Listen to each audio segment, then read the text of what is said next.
Thank you sir, thank you very much. మరి అలాగే నిత్య యువకులు ఆయన, విశ్రాంతి అన్నది ఆయన డిక్షనరీలోనే లేదు. నిత్యం పాలన, అభివృద్ధి, సంక్షేమం చుట్టూ పరిభ్రమిస్తూ ఉంటారు.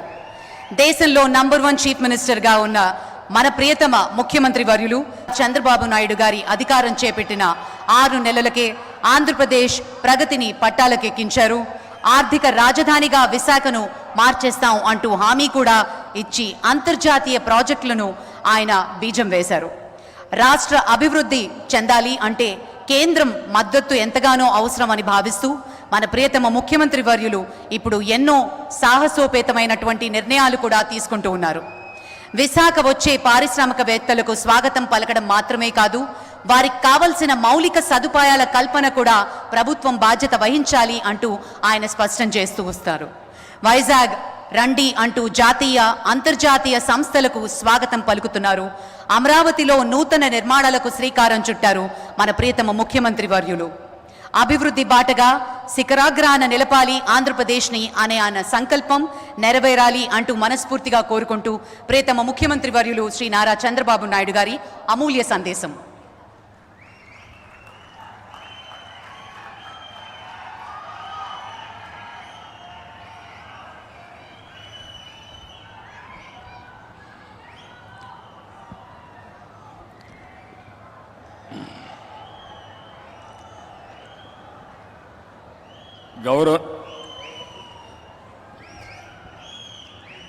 గౌరవనీయులు, మనందరి ప్రియతమ ప్రధానమంత్రి శ్రీ నరేంద్ర మోడీ గారు, గౌరవనీయులు మన రాష్ట్ర గవర్నర్ అబ్దుల్ నజీర్ గారు, మిత్రుడు, ఎప్పుడు కూడా ఒకటే ఆలోచిస్తారు, ఈ రాష్ట్రాన్ని అభివృద్ధి చేయడంలో నేను ముందుంటానని అన్ని విధాలా సహకరిస్తున్నటువంటి జనసేన అధినేత పవన్ కళ్యాణ్ గారు,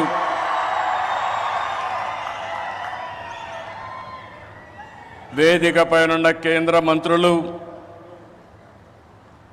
సహచర మంత్రివర్గ సభ్యులు, బీజేపీ రాష్ట్ర అధ్యక్షురాలు పురంధేశ్వరి గారు, ఈరోజు విశాఖపట్నంలో మిమ్మల్ని చూస్తూ ఉంటే ఎక్కడ లేని ఉత్సాహం కనపడుస్తూ ఉంది, అభిమానం కనపడుస్తూ ఉంది. అలాంటి మీ అందరికి కూడా పేరు పేరున మనస్ఫూర్తిగా నమస్కారాలు. ఇప్పుడే మన ప్రియతమ నేత నరేంద్ర మోడీ గారు రోడ్ షో చేశారు. రోడ్ షో అదిరింది, బ్రహ్మాండంగా జరిగింది. ఎక్కడ పోయినా ఒక విశ్వాసం, ఒక నమ్మకం మన ప్రధానమంత్రి గారి పైన ప్రజలకు ఉండడమే దీనికి కారణం. ఈరోజు మన రాష్ట్రానికి చరిత్రలో మిగిలిపోయే రోజు. ప్రధానమంత్రి గారి చేతుల మీదుగా 2,08,548 కోట్ల విలువైన ప్రాజెక్టులకి శంకుస్థాపనలు చేశాం, ప్రారంభోత్సవాలు చేశాం. ఇలాంటి శుభదినం నా జీవితంలో ఆంధ్ర రాష్ట్ర చరిత్రలో మొట్టమొదటిసారిగా జరిగిందని కూడా మరొకసారి విజ్ఞప్తి చేస్తున్నా. Green energy, NTPC green hydrogen park Pudimadaka దగ్గర 1,85,000 కోట్ల రూపాయలు పెట్టుబడులు పెడుతున్నారు. విశాఖపట్నం చిరకాల వాంఛ రైల్వే జోన్. 5 ఏళ్లు భూమి ఇవ్వకుండా కేంద్రం ఇవ్వాలన్నా ఇవ్వకపోతే 52 ఎకరాలు భూమి ఇచ్చి ప్రధానమంత్రి గారి ఆశీస్సులతో విశాఖపట్నం రైల్వే జోన్కు పనులు ప్రారంభమైనాయి. ఫార్మా రంగం, ఈరోజు మీరు చూస్తే బల్క్ డ్రగ్ పార్క్ కోసం నక్కపల్లిలో 1,877 కోట్ల రూపాయలు పెట్టుబడులు పెడుతున్నాం. Chris city industrial area Krishnapatnam 2,300 కోట్ల రూపాయలతో పెట్టుబడులు పెడుతున్నాం.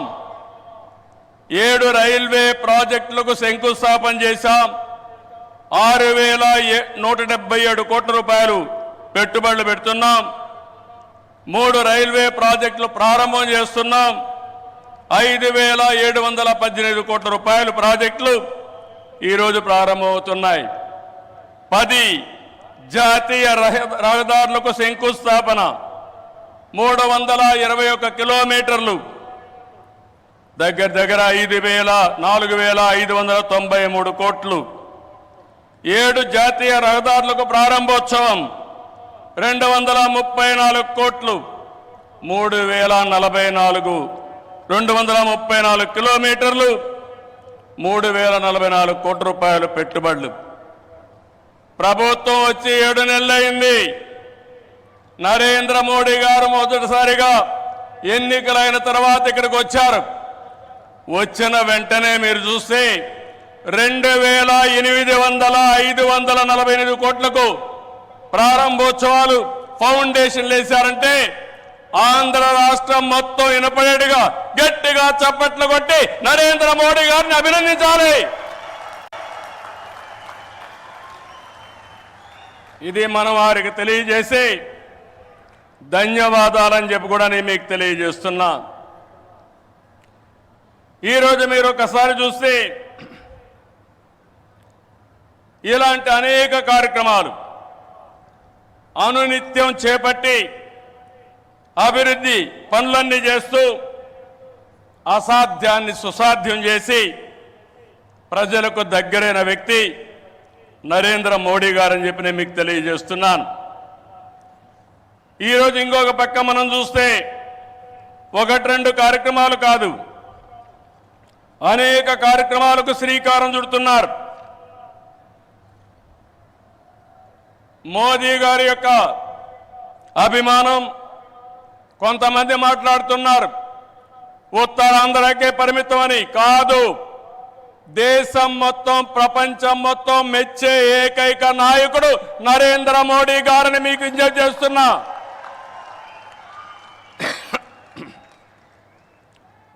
మొన్న ఎన్నికల్లో చూశారు, ఎన్డీఏ కూటమి మన రాష్ట్రంలో నరేంద్ర మోడీ గారు, మన మిత్రుడు పవన్ కళ్యాణ్ గారు, నేను కలిశాం. రాష్ట్ర చరిత్రలో 40 సంవత్సరాలుగా రాజకీయాల్లో ఉన్నాను. ఎప్పుడు కూడా ఇంత పెద్ద ఎత్తున గెలవలేదు. 93% స్ట్రైక్ రేట్, 57% ఓట్లేశారు. 175కు 164 సీట్లు గెలిచాం. 25కు 21 పార్లమెంటు గెలిచాం. ఈరోజు మిమ్మల్ని చూస్తే భవిష్యత్తులో కూడా ఎప్పుడు ఈ కాంబినేషన్ ఆంధ్రప్రదేశ్లో ఉంటుంది. నరేంద్ర మోడీ గారు దేశ రాజకీయాల్లో ప్రధానమంత్రిగా ఉంటారని చెప్పి కూడా నేను మీకు తెలియజేస్తున్నా. మొన్ననే మన ఎన్నికలు అయిన తర్వాత హర్యానాలో ఎన్నికలు జరిగాయి, మహారాష్ట్రలో ఎన్నికలు జరిగాయి. 2 ఎన్నికల్లో తిరుగులేని మెజార్టీతో ఎన్డీఏ గెలిచారు. అది నరేంద్ర మోడీకి ఉండే చారిస్మా అని చెప్పి నేను మీకు తెలియజేస్తున్నా. రేపు ఢిల్లీ వస్తా ఉంది, రాసి పెట్టుకోండి. గెలవబోయేది ఎన్డీఏ. దానికి కారణం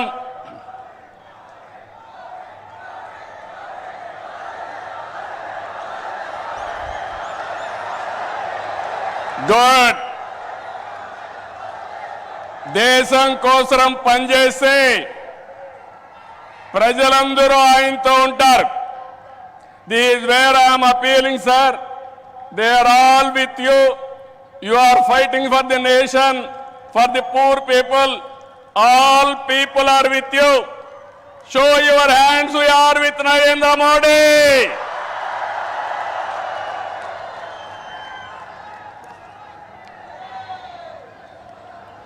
ఈరోజు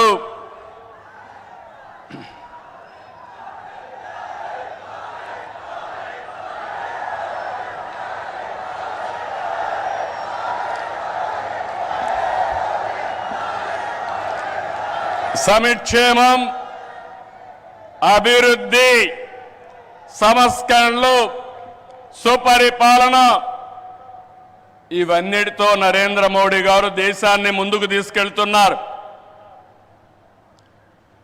పిఎం కిసాన్ నిధి కింద ఏడాదికి 6,000 రూపాయలు రైతులకు అందిస్తున్నారు. కోవిడ్ సమయంలో ప్రారంభమైన 5 కేజీల బియ్యం ఉచితంగా ఈరోజు కూడా కొనసాగిస్తున్నారు.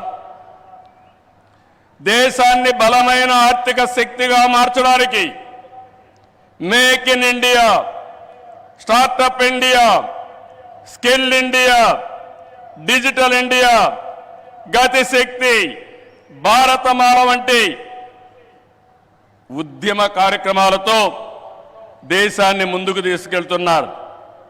కరోనా సమయంలో సహాయం చేయడమే కాకుండా ఇప్పటికీ మీరు చూస్తే కోట్లాది మంది ఇళ్ళు లేని పేదలకు ఇళ్ళు కట్టించారు. ఇంకో పక్క మొన్ననే జనవరి 1 తారీఖున ప్రత్యేకంగా కేబినెట్ పెంచి నేను రైతులతో ఉంటానని చెప్పిన వ్యక్తి నరేంద్ర మోడీ గారు అని చెప్పి నేను మీకు తెలియజేస్తున్నా. దీంట్లో 4 కోట్ల మంది రైతులకు లబ్ధి చేకూర్చే విధంగా పిఎం ఫసల్ బీమా కొనసాగిస్తూ నిర్ణయం తీసుకున్నారు. 3,850 కోట్లతో ఎరువుల సబ్సిడీని కొనసాగిస్తూ ఆ రోజు కేబినెట్ మీటింగ్లో నిర్ణయం చేశారు. ఇదే కాకుండా ఈరోజు మనం చూస్తే పేదల కోసం సీఎం సూర్యఘర్, కుసుమ్ వంటి కార్యక్రమాలు తీసుకుని ఎక్కడికక్కడ మన ఇంటిపైనే కరెంటు ఉత్పత్తి చేయడం, మన పొలంలోనే కరెంటు ఉత్పత్తి చేసుకుని భవిష్యత్తులో కరెంటు ఛార్జీల భారం లేకుండా పేదలకు అండగా నిలిచారు. ఇవన్నీ కూడా 7 నెలల్లో చేయగలిగారు. వారి విధానం సబ్కా సాత్, సబ్కా వికాస్, సబ్కా విశ్వాస్ ఇదే నినాదంతో ముందుకు పోతున్నారు. అందుకే మీరు చూశారు 2014లో 11వ స్థానం భారతదేశం, ఇప్పుడు 5వ స్థానం. 2029కి 3వ స్థానానికి వస్తుంది. 2047కి భారతదేశం ప్రపంచంలోనే మొదటి స్థానంలోనో 2వ స్థానంలో ఉంటుంది.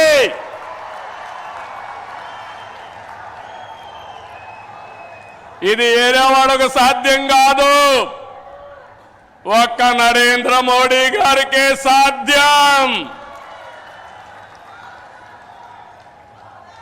మన రాష్ట్రానికి వస్తే విభజన జరిగినప్పుడు ఆంధ్రప్రదేశ్కి న్యాయం జరగలేదని చెప్పి మొదటిసారి న్యాయం చేయమని చెప్పిన వ్యక్తి మన ప్రధాని నరేంద్ర మోడీ గారు. విభజన జరిగిన తర్వాత పోలవరం ప్రాజెక్టు కోసం ఇది పూర్తి కావాలంటే 7 మండలాలు ఆంధ్రప్రదేశ్కి ఇవ్వాలని 7 మండలాలు ఇచ్చిన తర్వాత పార్లమెంటు సమావేశాలు పెట్టించిన వ్యక్తి నరేంద్ర మోడీ గారు అని చెప్పి నేను మీకు తెలియజేస్తున్నా. 14-19లో ఆ రోజు చట్టంలో ఉండే అన్ని పనులు IIT, IIM, NEET, AIIMS, tribal university, central university 12 యూనివర్సిటీలు ప్రారంభించడమే కాకుండా పని పూర్తి చేసింది కేంద్ర ప్రభుత్వంలో నరేంద్ర మోడీ గారి ఆధ్వర్యంలో, నాయకత్వంలో అని చెప్పి కూడా నేను మీకు తెలియజేస్తున్నా. 2014-19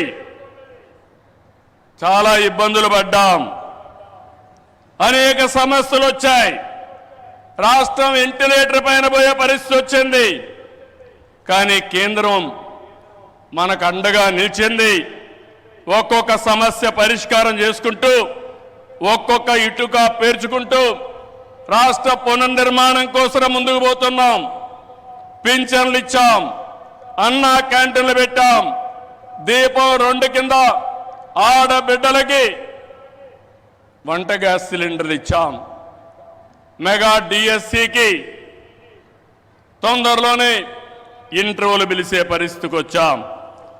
ఇవి చేయడమే కాకుండా ఇంకో పక్కన మీరు చూస్తే సూపర్ 6 ఏవైతే చెప్పామో ఆ సూపర్ 6 అన్ని కూడా పూర్తి చేసే బాధ్యత ఎన్డీఏ తీసుకుంటామని మరొక్కసారి విశాఖపట్నంలో మీ అందరికీ హామీ ఇస్తున్నా. కష్టాలున్నాయి, సమస్యలున్నాయి, అధిగమిస్తాం, ముందుకెళ్తాం. ఒక పక్క అభివృద్ధి, ఇంకో పక్క సంక్షేమం, రెండు కూడా సుపరిపాలనతో ముందుకు తీసుకుపోతామని చెప్పి కూడా నేను మీకు తెలియజేస్తున్నా. రాష్ట్రంలో పెట్టుబడులు ఊపందుకున్నాయి. అటు కేంద్రంతో సమన్వయంతో మన బ్రాండ్ కూడా పెంచుకుంటూ మనం ముందుకు పోయే పరిస్థితికి వచ్చాం. దేశానికి ముంబై ఏ విధంగా ఆర్థిక రాజధానిగా ఉందో మన రాష్ట్రానికి విశాఖపట్నం ఆర్థిక రాజధానిని మరొక్కసారి ఈ సభలో మీ అందరికీ విజ్ఞప్తి చేస్తున్నాను. ఒక ఇన్ఫర్మేషన్ టెక్నాలజీ, ఒక ఫార్మా పరిశ్రమలు, ఒక టూరిజం ఏ విధంగా ప్రమోట్ చేశారంటే నరేంద్ర మోడీ గారు అరకు కాఫీని అనునిత్యం ప్రమోట్ చేశారు. ఈరోజు అరకు కాఫీ, అరకులో బండే కాఫీ ప్రపంచం మొత్తం పాపులర్ అయిందంటే, మోస్ట్ ఫేమస్ బ్రాండ్ గా తయారైందంటే అది ఈరోజు మన ప్రధానమంత్రి గారు చూపించే చొరవ. ఇక్కడ నేను ఒకే విషయం మీకు చెప్తున్నాను. Sir, your favourable decisions, always you are for development. I'm always getting some inspiration from you and I am learning so many lessons from you. I am very happy. Till yesterday our Amaravati was in doldrums. Now sir, you have to come sometime to witness where you have laid the foundation. Finally we are going to complete with your blessings. Then you have to inaugurate Amaravati, one of the best city as you dream. Sir, always you are promoting linking of rivers, irrigation. You have done it. You have shown the way. Same way, sir. In Polavaram, you have cleared everything. We will complete it.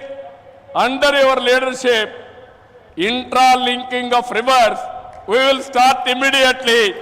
And you bless us, we will complete. That is our commitment, sir. Sir, third one, sir. I am very happy.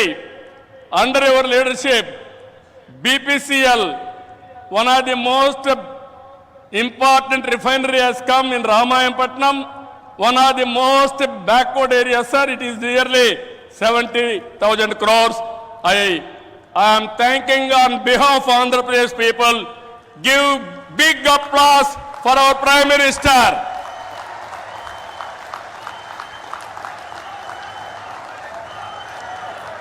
Sir,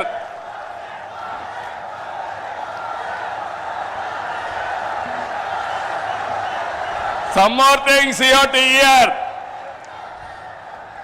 How Narendra Modi ji is functioning in this country. Recently I went to him. Mittal, RCR Mittal is willing to spend some money to set up steel plant. There are some problems. When I went to our Honorable Prime Minister, I explained, sir, they want pipeline, they wanted to get iron ore through slurry. This is what they are requesting, that is what I told them. Immediately he made it a point, if we wanted to carry iron ore, there will be a lot of pollution. With the slurry, you convert and send it pipeline. That is the best way for environment and also cost of transport. I entirely agree with you. That is what he told. Sir, how many prime ministers can understand this language, sir? That is where I am appreciating you. Another thing, when Google had made a proposal to come to Visakhapatnam, I met the Honorable Prime Minister. They asked me one thing. We are willing to come to India. There is a taxation. If your government will enhance tax in future, how we are going to face it? I raised that question to Honorable Prime Minister. He answered me, if you do that type of decision changing policy, nobody will come to India. I am with you. You go ahead. No question of changing taxation policy. Sir, how many prime ministers will do like this, sir? If everybody had done like this, then so much of investment should have come for India, sir. That is where, sir, I have learned so many things. Your school, my school is same school, sir. That is where we are thinking same way. I really appreciate our Honorable Prime Minister. This is my personal experiences. దీనికంటే ఏం కావాలి విశాఖపట్నం వాళ్ళకని అడుగుతున్నా. ఒక progressive ప్రధానమంత్రి రేపు జరిగే పని నిన్నే చేసుంటే బాగుంటుందని ఆలోచించే ప్రధానమంత్రి ఈ దేశానికి ఉండడం మనందరి అదృష్టం అని చెప్పి కూడా మరొకసారి తెలియజేస్తున్నా. అందుకే నేను మీ అందరికీ ఒకటే చెప్తున్నాను, అన్ని ప్రాంతాల సమగ్ర అభివృద్ధి మా ఎన్డీఏ కూటమి విధానం. కొప్పర్తి, ఓర్వకల్ కేంద్ర సహకారంతో ఇండస్ట్రియల్ నోడ్స్ వచ్చాయి. రామాయంపట్నం బీపీసీఎల్ రిఫైనరీ వచ్చింది. పెట్టుబడులు వస్తాయి. ఏదైతే ఎన్నికల మేనిఫెస్టోలో చెప్పామో 20 లక్షల ఉద్యోగాలు ఇచ్చే బాధ్యత మాదని మరొకసారి మీ అందరికీ హామీ ఇస్తున్నా. వికసిత్ భారత్ నరేంద్ర మోడీ గారి కళ. స్వర్ణ ఆంధ్రప్రదేశ్. నాకు కూడా ఒక ఆలోచన, దేశాన్ని ప్రపంచం మొత్తం నిలబెట్టితే ప్రధానమంత్రి గారు ఒకే ఒక విషయం ఆలోచిస్తున్నారు. 2047 India should be number 1 or 2, and at the same time Indians all over the world will be number 1. Sir, we are very fortunate. I am not praising you. This is final. I am telling you. Economic reforms has come in 1991. First mover advantage we have taken, information technology. Windfall gain, demographic dividend has come. Right time, right Prime Minister for India. That is you. That is the biggest advantage for India. I am not praising you. Every citizen of this country has to understand. Brand of India is very strong.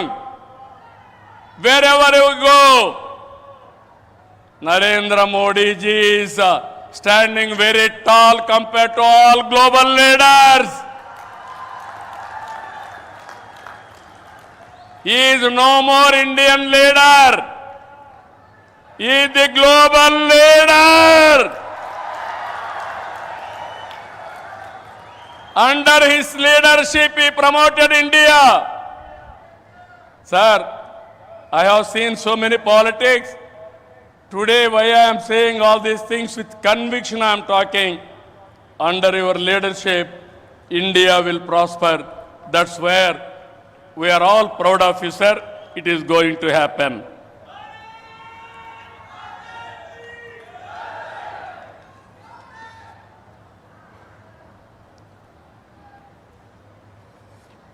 ఇవన్నీ కూడా మీరు చూసిన తర్వాత నేను ఒకటే మీ అందరికీ కోరుతున్నా, ఇవన్నీ నెరవేరాయంటే మంచి చేసే ప్రభుత్వాన్ని కొనసాగించాలి. మధ్యలో వచ్చే విధ్వంస పాలకులతో లక్ష్యాలు చేరుకోలేము. ప్రజలు కంటిన్యూగా సపోర్ట్ చేసి ఎలాంటి సుపరిపాలన ఇవ్వగలుగుతామో నిరూపించిన వ్యక్తి నరేంద్ర మోడీ గారని చెప్పి నేను మీకు తెలియజేస్తున్నా. మూడోసారి గెలిచారు. నా ఉద్దేశం ప్రజల్లో ఒక చైతన్యం రావాలి. నేను ఇప్పుడు వస్తా ఉంటే స్వర్ణ Andhra Pradesh, our honourable prime minister is referring to me. You have introduced Swarna Andhra Pradesh. Go to universities, educate our students, continuously take it as a campaign mode, then only you will succeed. Andhra Pradesh will become 2047 Swarna Andhra Pradesh. That is what he is telling to me. That is how ఆయన పనిచేస్తూ వచ్చాడు.